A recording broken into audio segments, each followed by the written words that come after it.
I still haven't decided how to start episodes, but I think it'll be like, welcome to Late to the Movies. This is Ben Holt once again talking to you about movies. This show is, wow, okay, let's... That's okay. I'm always like, I don't need to write this part out. I got it. This is the third time I'm doing it. How could I mess it up now? The first two times were perfect. Welcome to Late to the Movies. My name is Ben Holt. I'm here today to talk about Father of the Bride. This time, I'm the person who hasn't seen the movie before. Every week, we talk about a movie that is a blind spot for someone that's on the podcast. I'm the one with the blind spot this week. My guest who suggested this is Martha. Hey, how's it going? Hi, how you doing? I'm doing great. I'm really happy you suggested this. This movie's great. Think I was a few months old when it came out, so I don't blame myself for not seeing it before, though I've had like 30 years to get on that, and I just haven't. But before we get into that, though, I always talk about generally how you kind of consume movies. What is your movie watching habits? You're out at the movies all the time, right? Negative. 2 kids, no way. But I think for me, I used to watch a lot of movies with my brothers, and then kind of got into a rhythm of rewatching movies. You know, I always loved watching movies with fresh eyes, and in the sense of like you always have a different perspective where you are in life. So I love watching those. And when it comes to new movies, definitely would go to the movie theaters a lot more pre-COVID. And it was always usually with Derek or with friends. And then recently, I think in the middle of the pandemic, it's been obviously less of that. And so have not seen a lot of movies, new movies anyway. So it's been a lot of rewatches, a few new ones they were streaming. So I'm actually excited to get back into like going out and seeing new movies, going in the movie theater, making an experience. I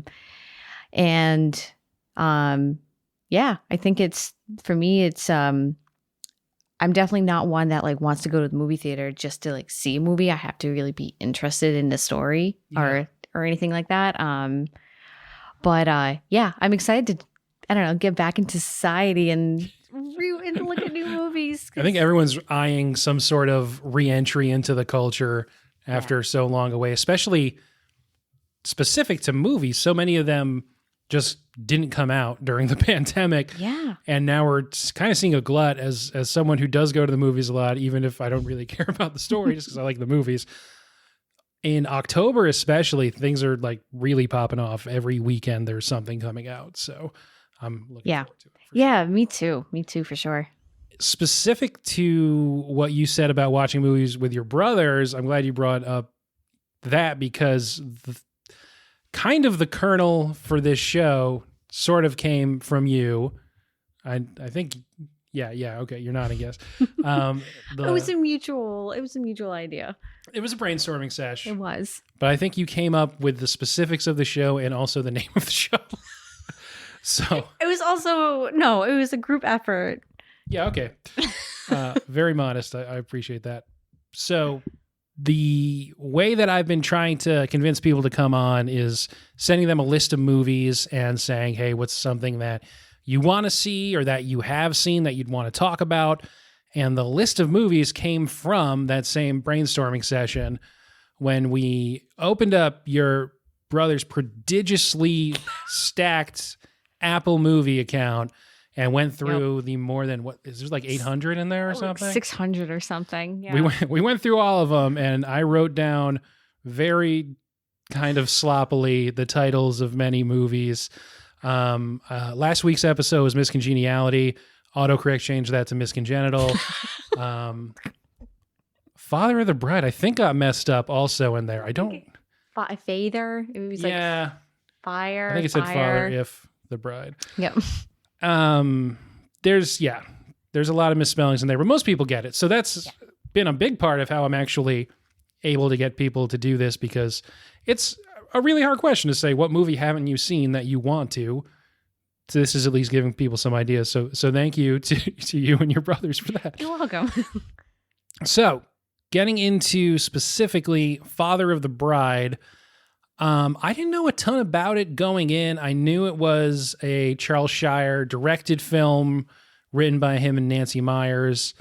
I don't think I've seen a ton of Shire's films, but obviously Nancy Meyers, before she was directing, working with him, I think they're still married at this point, though I didn't obviously do enough research to know for sure. But obviously Nancy Meyers is someone who I've seen a lot of their movies. And so this was a great one to tick off the box. It's just classic Nancy Meyers.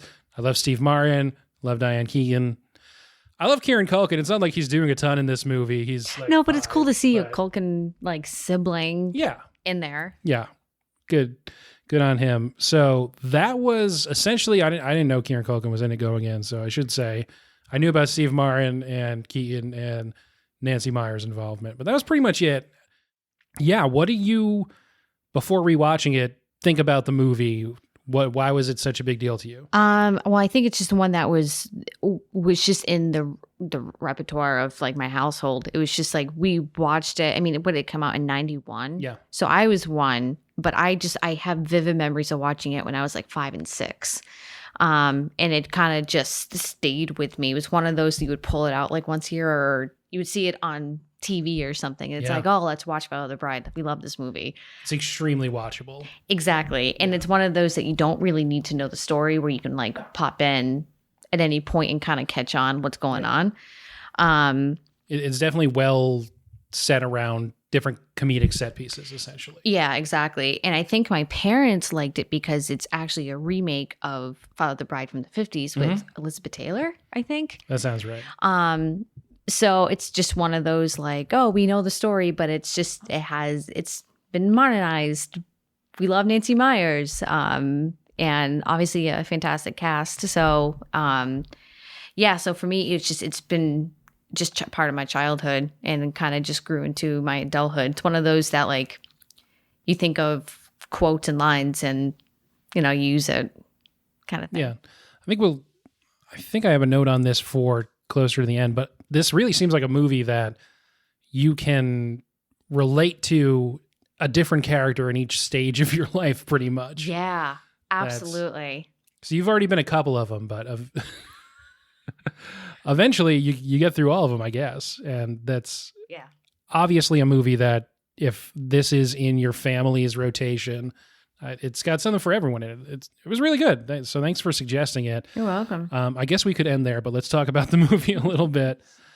What are sort of the big plot points? And I have notes as we go, but yeah, from memory, no notes. All right. You have some no notes. You can refer to them. That's okay. I'll try. So basically, it's about American family. The daughter goes away for school. She comes back. She's like 21, 22. Says, surprise, I'm home, but also I fell in love. I'm getting married in like 6 months. And the father is pretty much a basket case over it. Yeah. So you kind of just watch him become basket case in like the whole story arc of him being a basket case to the actual wedding, and just seeing how the characters are intertwined in just getting ready for the wedding, the relationship's growing. And obviously they do get married and it's a happy ending, but it's just seeing that overarch with all the relationships. That is pretty much it. They do eventually get married. That's not really ever in doubt. And the movie sort of just moves towards that. But what it does along the way, I guess it's the journey, right? Mm-hmm. Really good. It starts, as the person on the episode who hasn't seen it before, did not realize that it was going to begin with Steve Martin talking directly to camera, telling you about the movie you're about to watch. What is it called? Breaking the fourth wall. Mm-hmm. Yeah, fourth wall break. And just telling you, here's the movie. Let's go back 6 months. Yeah. So. And it's funny that, I always love that it's like the scene of it is like him in a suit, like wedding crap everywhere. Mm-hmm. Clearly there was just a wedding and he is like full in recovery mode, and like it's like as if the audience is like his therapist almost, being like, what the hell just happened to me? He's like emptying rice from his shoe and stuff. Yeah. Having champagne that has like paper mache in it or whatever. Some notes on the beginning. like I said to you before the podcast came on, people in 90s movies just owning shoe factories. And pressed for further elaboration, I guess I could only think of this in Jumanji, but still, that makes a trend, right? 2 of them? It's kind of weird. Especially in the 90s. It's, not a, like you said, it's not a profession or a job you hear every day. I mean, there's also kinky boots, which was also in the 90s. There you go. So 3 does make a trend. Those shoes looked terrible, but very 90s. I don't know if I would. Boxy. Very boxy. White. All white boxy. with just like a splash of neon, Yeah. sort of like in the middle near your ankle. I don't know. I mean, it looks like Under Armour shoes today, but yes, absolutely. it is what all shoes looked like in the 90s. Yeah, and the competition was Nike for the business, but which was kind of funny because everyone owned Nike growing up in the 90s. And I would say Nike obviously won, but you're wearing a Sidekick shirt right now, and I am. no one else is wearing Nike in here. So yeah, I don't know. It's so funny with this shirt because like I was saying to you before, when we had our daughter, and we named her Anne, which is one of the main characters in the movie. My brother made us a Sidekick T-shirt, and no one else, I don't think, would understand. Even if they love the movie, they changed it. They probably would not understand the reference. So yeah, there's like a few steps for them to get there. Yeah, kind of. So I was like, I have to wear this shirt today. Also, from the beginning, he's doing a voiceover talking about how much he hates change and he just wants his like little town to stay the same. Hasn't changed in 20-something years. And he's got a bright red hat on. The only time he wears it is just for this monologue about hating change, and then he takes it off. And he doesn't. I don't think he wears a hat the rest of the movie. I don't think so. Do you recognize how he wears the hat too? It's not like securely on. It's like resting, so it's very like elevated on his head. He doesn't want to mess up his hair. Is that what it is? Must be. I mean, yeah, that's 91. Maybe they had a window to the future there. I don't know. What else? I'm looking at my notes now, and they're not that great. I wrote the next one I have is Keaton the God. I love Keaton. I do too. I love their relationship. That was actually a note I had. Is I love Diane Keaton and Steve Martin's relationship on screen. Weren't they in? They were in another movie, and I couldn't remember for the life of me. But even if they weren't, I just absolutely love their chemistry together on screen. I mean, both of them are just superb actors already. But just something about the two of them together, just you kind of forget that it's Steve Martin and Diane Keaton when you're watching them together. At least that's how I feel. Yes, absolutely. Is it Something's Gotta Give? Is that? No, that's Keegan and Nicholson. Right? And then It's Complicated, but that's Alec Baldwin. And Meryl Streep. Oh, crap. That's right. Not even Diane Keaton. Yeah, we're just getting all of the Nancy Meyers stuff all mixed into a big white large kitchen. I was going to say yeah, exactly. I mean, mix. I will say you cannot talk about Father Bride and not talk about how amazing that house is. Also, just classic Nancy Meyers design, where you look at the house and you're like, oh my God, I want my house to look like that. And that is with every single Nancy Meyers movie. Just the design, the screen design that she has and the set design is just absolutely incredible to me. They have amazing chemistry. That's one of the things that I picked up on right away. And I know she's not directing it and she's only co-writing it, but I think a lot of that is Nancy Meyers in having the mom character in a similar movie, not written by a woman, probably doesn't have as much of an internal life as Diane Keaton does in this movie, where Nina is her character's name, right? Nina is a full person, like a real person. Yeah, and that's what I love about her. I mean, especially since with Steve Martin's character, where it's a little blown up for Hollywood purposes and for comedy purposes. So you kind of look at Nina as like just like your regular day people, kind of living life, working hard, being a mom and a wife, and kind of just enjoying herself. And she just does it so well. Their chemistry for this movie honestly reminds me of like the 90s version of Meg Ryan and Tom Hanks. Like Meg Ryan and Tom Hanks in the 90s, like they were in 2 movies together, and when they were together, their chemistry was just always on point.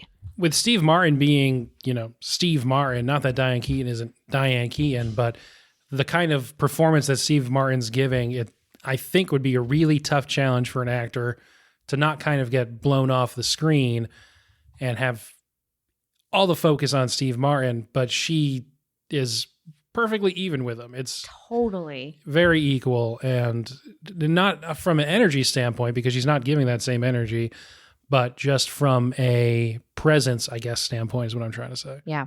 Well, she feeds in the character that she created feeds so much into Steve Martin's character, George. Like how we were just saying, like, George is the basket case, Nina is like the strong like foundation. And they actually talk about that kind of like how they work together. Like that was a key point. That was a key point in the movie towards the end of the movie, how he like compares, yes, their relationship to like the young couple getting married. So it's just funny that like the audience recognizes it even before it's talked about. My next note is Kieran Culkin is tiny. So like I said, not the best notes, but I was pretty tired. I should say my mind state for watching this movie, it was the palate cleanser. It was the second part of a double feature that I made for myself last night. Cool. Sitting alone in my half-flooded basement. Wait, what? We can talk about that later. Remember that flood the big storm a couple weeks ago? Yes. So half the basement's flooded. No. I was in the other half watching movies. It's all good. Everything's going to be fine. As we're recording this, yesterday, the new James Wan horror movie Malignant came out. I don't love horror movies, but I really loved his Aquaman, so I was like, I'll try this. So it was really good. I loved it. And one of the more bonkers movies that probably if you're talking about major studio movies, because I think this was Universal. No, wait, sorry, this was Warner because I watched it on HBO Max. Yeah, one of the more bonkers movies major studios put out in a very long time. To have that kind of sort of washing over me, and then going to Father of the Bride was just like a nice warm bath. I'm glad I can provide that for you, Ben. So yes, what I could, I didn't even write Kieran Culkin. I wrote K. Culks. K. Culks is tiny.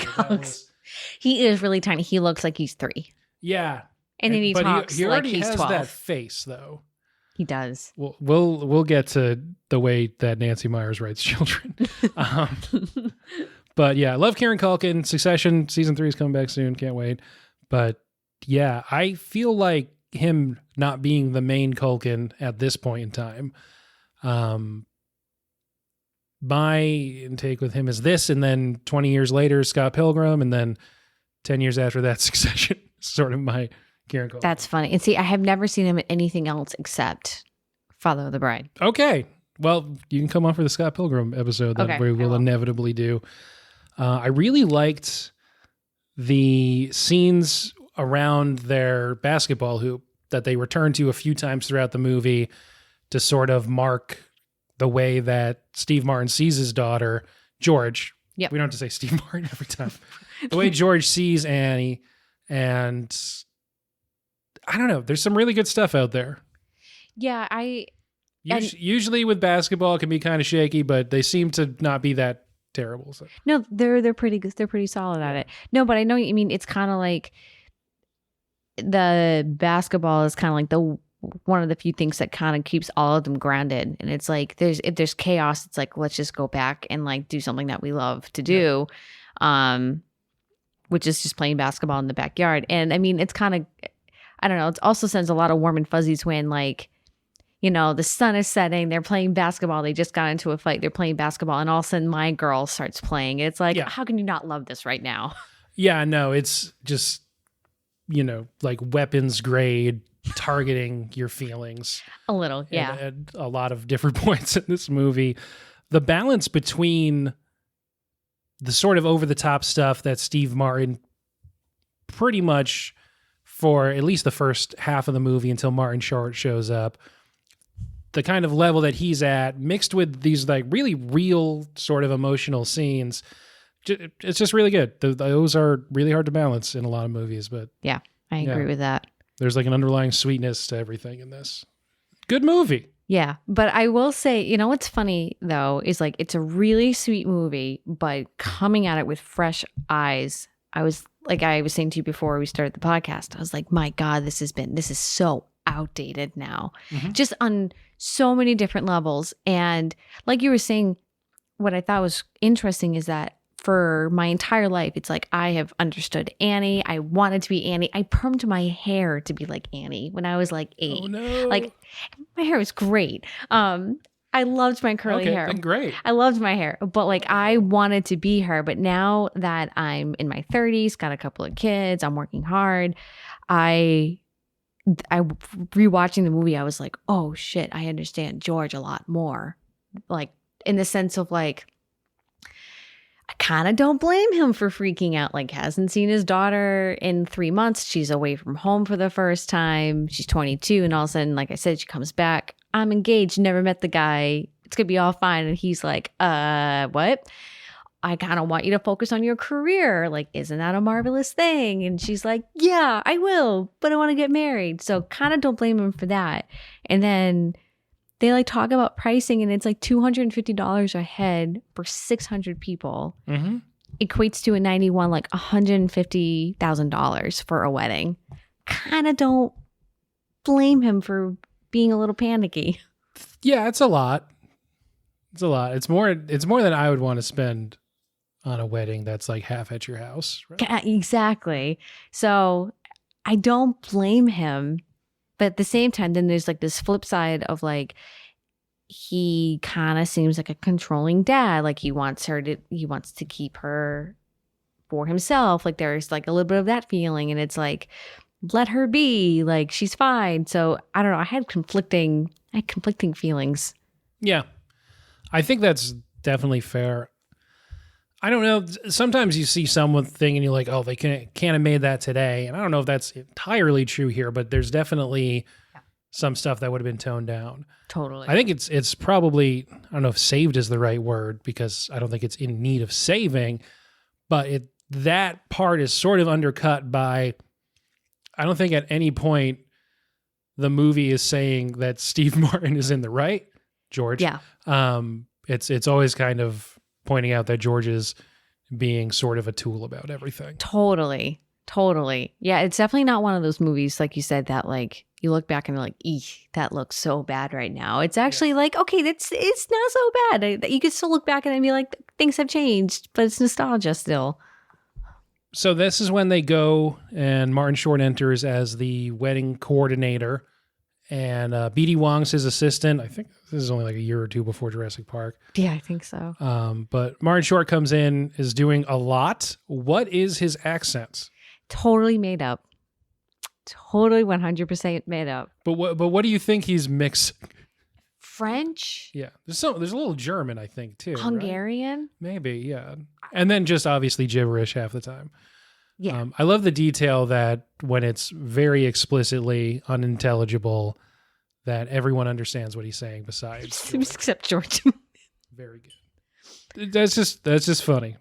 That's just good joke structure. It really is. And Martin Short, I mean, obviously this is not like the strongest character I've ever seen from Martin Short, but like it's easy for him probably, but it's just so damn funny. Yeah, and the dynamic between him and Steve Martin is legendary and ongoing. They just had a new show come out on Hulu that people like a lot, Only Murders in the Building. I want to watch that one. Selena Gomez, that's right. I want to see that. Yeah, I've watched one episode so far. It's really good. When did their relationship like really start to become legendary? Was it before this or was SNL? Right? Yeah, because it is one of those that you watch the movie and they're like how Diane Keaton and Steve Martin are. Their relationship is just so like seamless and natural, and it's the same way with Martin Short. So I'd be curious. They just have so much chemistry; it's ridiculous. Yeah. I've never seen them perform. They still tour together. I would love to see them together. I have seen Steve Martin doing music, so. Right. Yeah, that's it though. I haven't seen him doing obviously he doesn't really do stand up anymore. Yeah. Their 2-man act is more. They just came to Connecticut. I thought a couple of years ago, maybe under 5 years ago. That sounds right. I think they probably play just the casinos. Yep, and that's exactly what it was. really big venues when they come through. Yeah. That's pretty much it.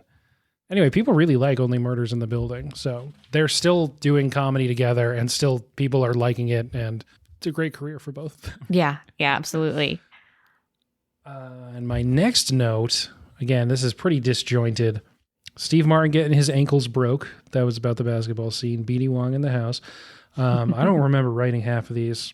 Eugene Levy is His cameo. very good. He's apparently, based on the plot summary I read, I haven't seen it. I don't know if you've seen the sequel, Yes. but he's in that, I guess, a lot more, according to the Wikipedia. Wait, he is? Yes, he plays the guy that buys the house. That's right. But I'm never made that assuming connection. that's a separate character from the one he plays in this. But There's they're two completely different characters. That is so funny. his audition scene, very fun. And that's just, I mean, I'm not sure exactly where he is in 91. I guess he's out of Canada at that point. But Probably. It's So funny. I funny. wrote that down. I was just like, I never noticed that it was Eugene Levy. I was just like, wait a minute. yeah, when you were a kid, why would you know? Why would you know? Why would that be a pull for any like 8-year-old or whatever? Exactly. Exactly. Nope. I loved that cameo. What is, can I ask you a question? Is Yeah. that allowed? Okay. Absolutely. So like out of the funny, like there are some scenes that are like meant to be very funny. Which one did you like just naturally like, oh, that is actually really funny? It's the hot dogs, right? Thank you. Me too. Yeah, it's got to be. The hot dog scene. That's the one I wrote. That's when he dials it up the most, I think, to like his Steve Martin's 11. His breaking point. Yes, it's really funny. Yeah. And as someone who's worked retail, I had nothing but sympathy for the people who are like, I'm just an associate manager of a supermarket. Yeah. I don't want to have to call the cops. Please just pay for these 4 hot dog buns. This is so funny. Well, I also that's where I also kind of appreciated George's like monologue of like, I'm not paying for one more thing I don't need. George Banks is saying now. Like I was like, I understand you, George Banks. I really do. I love the associate clerk, whatever, saying, who's George Banks? Me. So good. I don't love the kind of comedy when someone's like sneaking around someone else's house and like messing with their stuff. I feel like I get anxious. yeah, me too. I feel like that used to be a real comedy staple of obviously the checking medicine behind the mirror stuff. Yeah. I feel like that's fallen way out of favor, but Yeah. I don't know. It's just creepy now. it's just creepy. It's like, I don't have any sympathy for this guy. He shouldn't have been messing with his stuff. Yeah. I've always felt He that shouldn't way. have taken his bank book with him out the window. That was a weird choice. It was just the whole thing was just very strange. Interacting with the dogs, breaking them. Still funny. Someone getting pushed into Totally. the pool by some dogs, always funny. Totally. But people have always been like, that's the funny scene. And I'm like, no, the hot dog scene's the That's funny the hot dog scene. Yeah. Thank you. Yeah, it's cleaner, it's simpler. The good part, not that it's bad, it's still a funny scene, but that being called back later as one of the reasons that Annie thinks that I forgot his name, the fiance. Brian, yeah. As Brian specifically with a Y, because I watch with closed captionings. Where after he's got her a blender as a gift, and he apparently tells her about that incident at the in-laws' house, and that's when she decides that he's a liar because that can't possibly have happened. Yeah. That's a funny callback later in the movie. Yeah, that is. And I think that's the next thing that happens is the blender incident. Yeah. Which is where they sort of make the point that she's like her dad and they both overreact to things. But that's kind of the only time in the movie that she's sort of dialed up that much. Yeah, because the rest of the movie, like she never even really calls like the wedding shots. It's like, it's kind of her mom and Frank.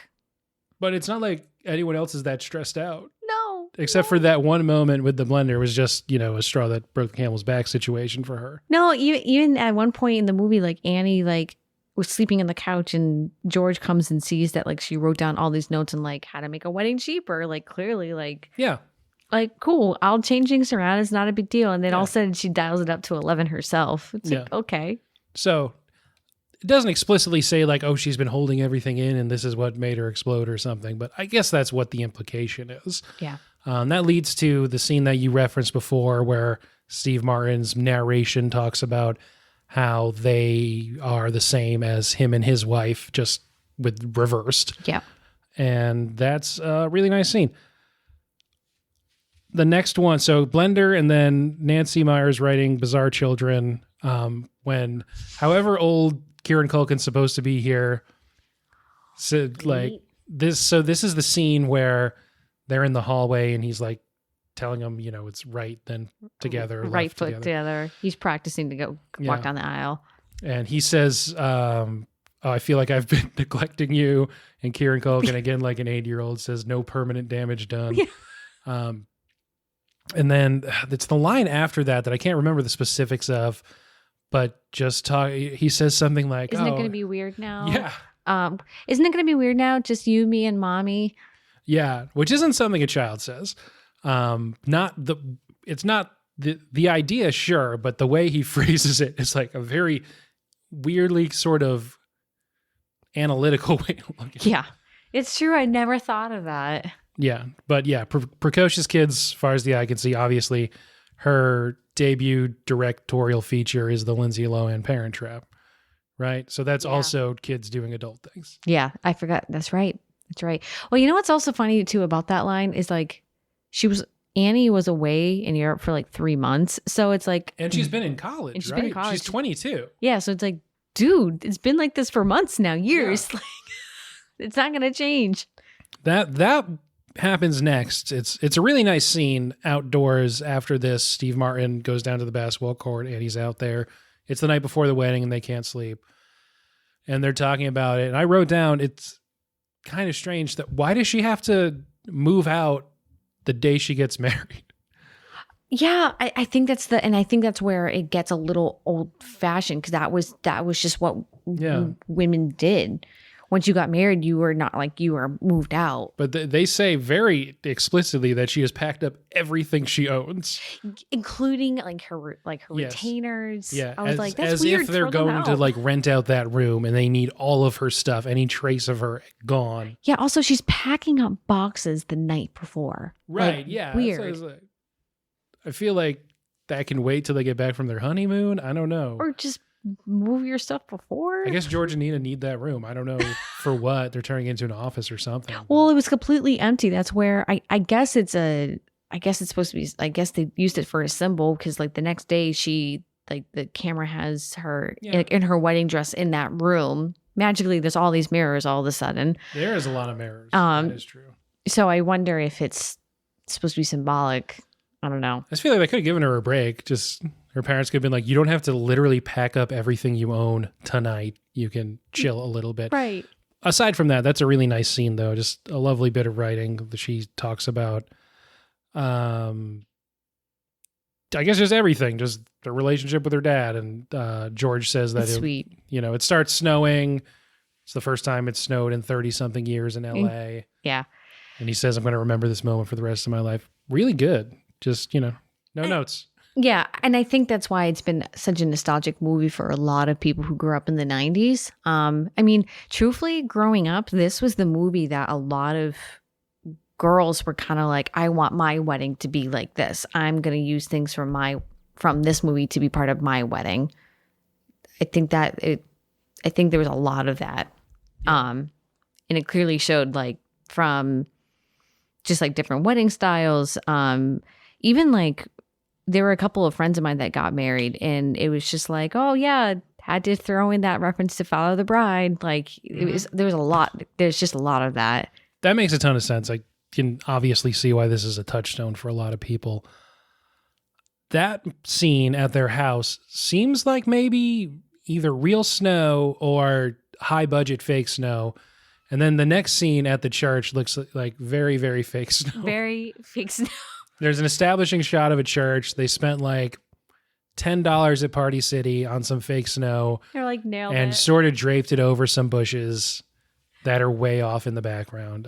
That was, if they both looked the same way, but it just really stood out coming right after the scene at the house where everyone's shoveling and The swans are in a bath. Yeah. Yeah. Yeah, I agree with that. It did look really fake. That's so funny. Now it's the wedding's actually happening and they kind of yada yada that, and then they're back at the house for the reception. Yeah. Yeah. And again, there was just, for me, it was like they used Canon and D, which is like now known as a famous wedding tune. And it actually that was like Canon and D was starting to be used because of Follow the Bride. Oh, okay. I always wondered why people started making that connection. Yeah. It was not a song that a lot of people used until the movie. Like that is always in movie trailers. Yep. And like Claire de Lune is always in movie trailers. Yep. And those are the ones that Hollywood seems to be like, these are the songs. Exactly. Yeah. And even The Way You Look Tonight is another, like you'll hear that as a lot of father-daughter dance songs. And it comes right from the movie. Yep. So I have just a few notes about the reception itself, and then we can talk about anything you want to with that. I don't know if they would have kids driving lots of cars in a movie today. First of all, why not just grab two people from the party? He's like, oh, where are we going to find two drivers? I don't know, there's 250 people in your house. Tell them like, hey, can like some people come help move some cars? Exactly. Well, then another thing too is like the way that they like staged the cars, like there's literally no room to drive them. It's like, what a nightmare. Right. Like if I'm boxed in by 5 cars in each direction. Yeah. It's and but I need to go home. But then they're going to like. That's what I would be worried about. That was my focus personally. I know, seeing that now as an adult, I'm like, I'm very anxious seeing this. Like I would have parked at least like a few blocks away from the house. Yeah. Gone for a walk. I think Frank dropped the ball there. He should have gotten a parking permit. Totally should have. Yeah. That's on him. Kay Culk's friend is Squints from Sandlot. The one who makes out with the lifeguard. And George is really bad at getting around his own house, but maybe they could have waited for him before they left. Also, yeah, just like how you were saying, like it's so weird that they were kicking her out. Like she had to pack up everything before the wedding. Like I felt the same way about this. It's like they had to leave for the honeymoon right then, right now. No looking back. Don't say goodbye to anyone. Just go, go, go. And I was like, that is so awkward. Multiple points in time, they're like, oh, I wish Dad was here. And they're like, you should be more concerned or just wait and go find him. Right. You're all in the same house. It can't be that difficult. Right. And also, like, aren't you supposed to be having a dance with your dad too? Yeah. Like, there was like nothing. It didn't really bother them. They were like, oh man, I can't believe he didn't make it. Yeah. Like, what are you talking about? He should have made it. It's a problem if he didn't. Right. Not once did he sit down for dinner and they were like, oh, where's Dad? Nope, no one cared. They didn't really care. Which, like, okay, if that's, you don't want your focus on him during your wedding. I get that. They were like, good riddance. Good riddance. Like, oh, you missed it. Yes. Oh, that's so funny. So yeah, the Squints, I think he has like one line. Yeah.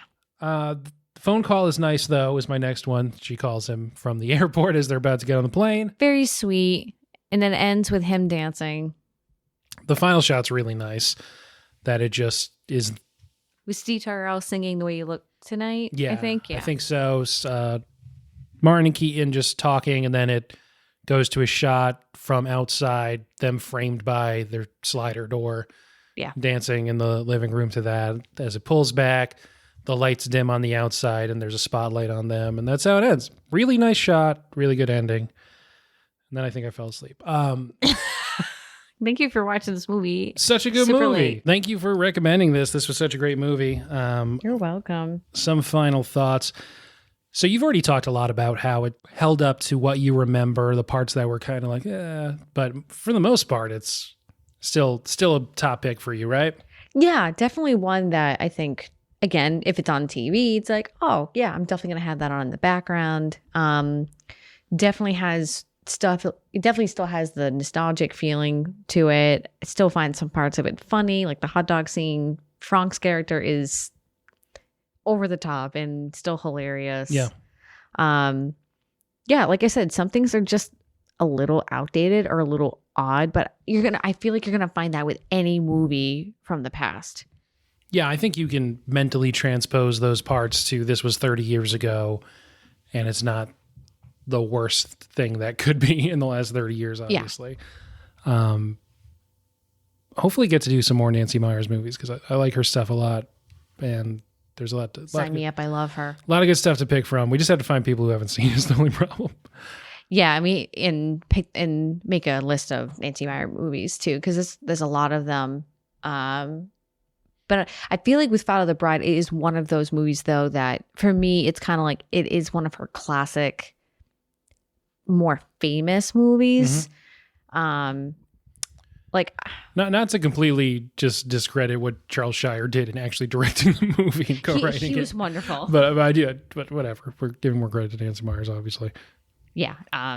Yeah, but I would love to do more of her movies. That would be actually really cool to see like how a lot of the movies are similar.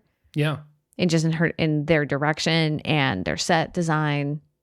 Well, she loves Christmas because people can wear sweaters at Christmas. But yeah, so there's snow here, snow in the holiday. Yeah. Loves Christmas. It's not snow in The Intern. No. But you're right in the sense of like in every single Nancy Meyers movie, like there is just like a key relationship to like really look towards. Yeah. That's what she's interested in. Yeah. Clearly. My last two notes. One, masculine irrelevance. I guess I figured that spoke for itself. No need to elaborate. We've already talked about the kind of, outmoded thought processing of George's character. So I don't think we need to go back to that. And does the narration work?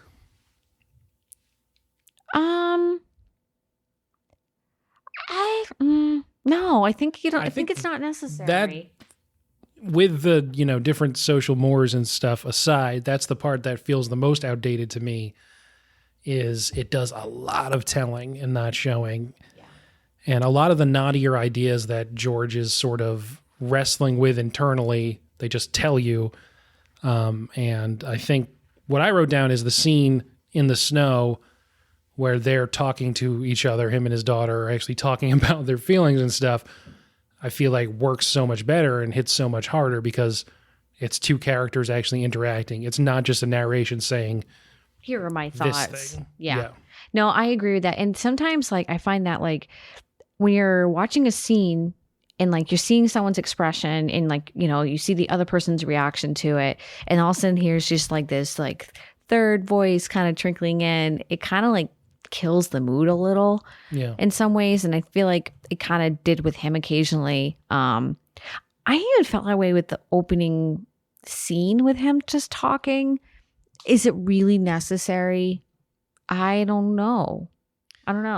It feels like a studio note. I don't actually know if it is or not, but someone at some point was like, oh, we don't understand what's happening with him. So I don't know if that's true or not, because there's a lot that happens during a scene and there's space for that in the action of the scene.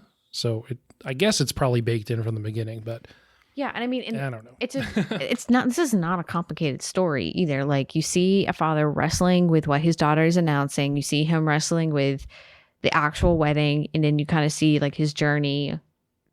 I don't know, like his just journey experiencing the whole thing, dealing with it. And at the end, he makes peace with it. Yep. It's like, I don't know. It's not the most complex.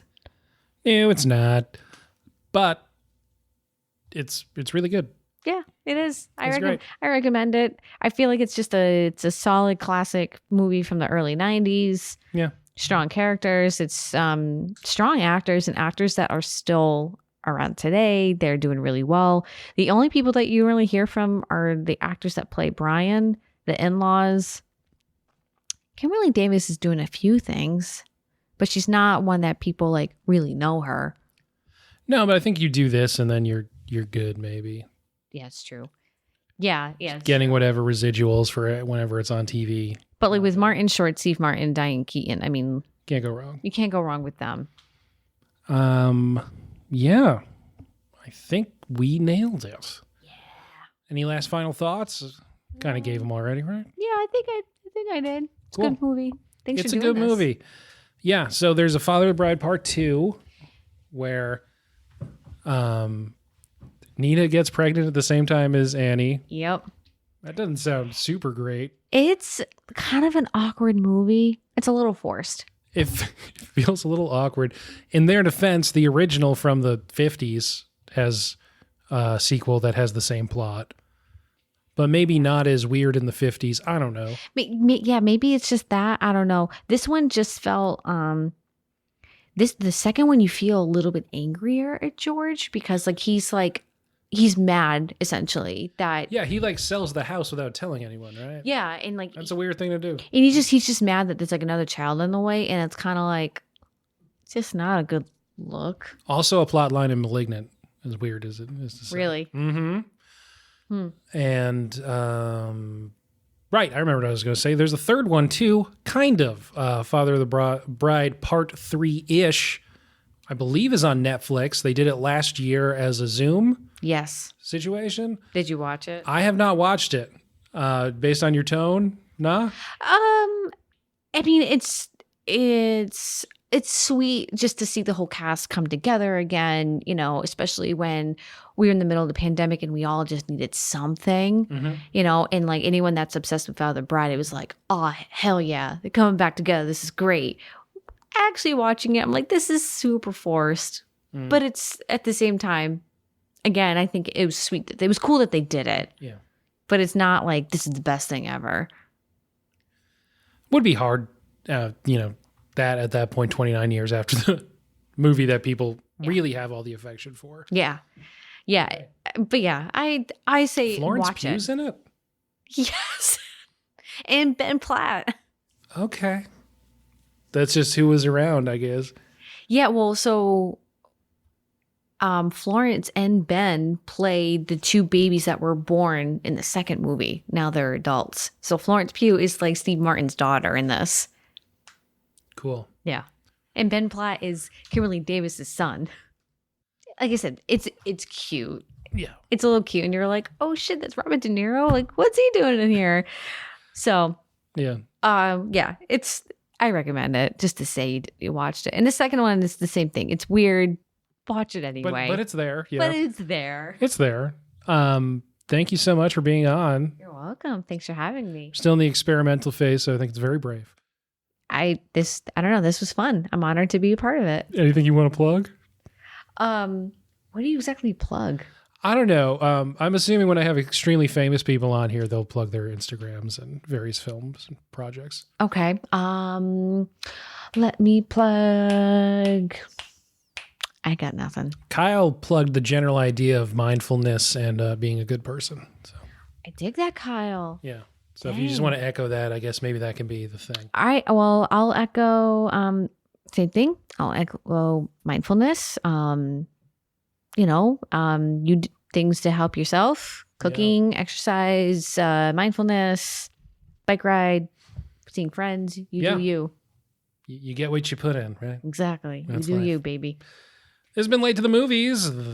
Thanks. Hey, that was a stuck the landing, right? Extremely graceful. I was like, what else should I say? Oh, thanks. Thanks. That's what people say. Thanks.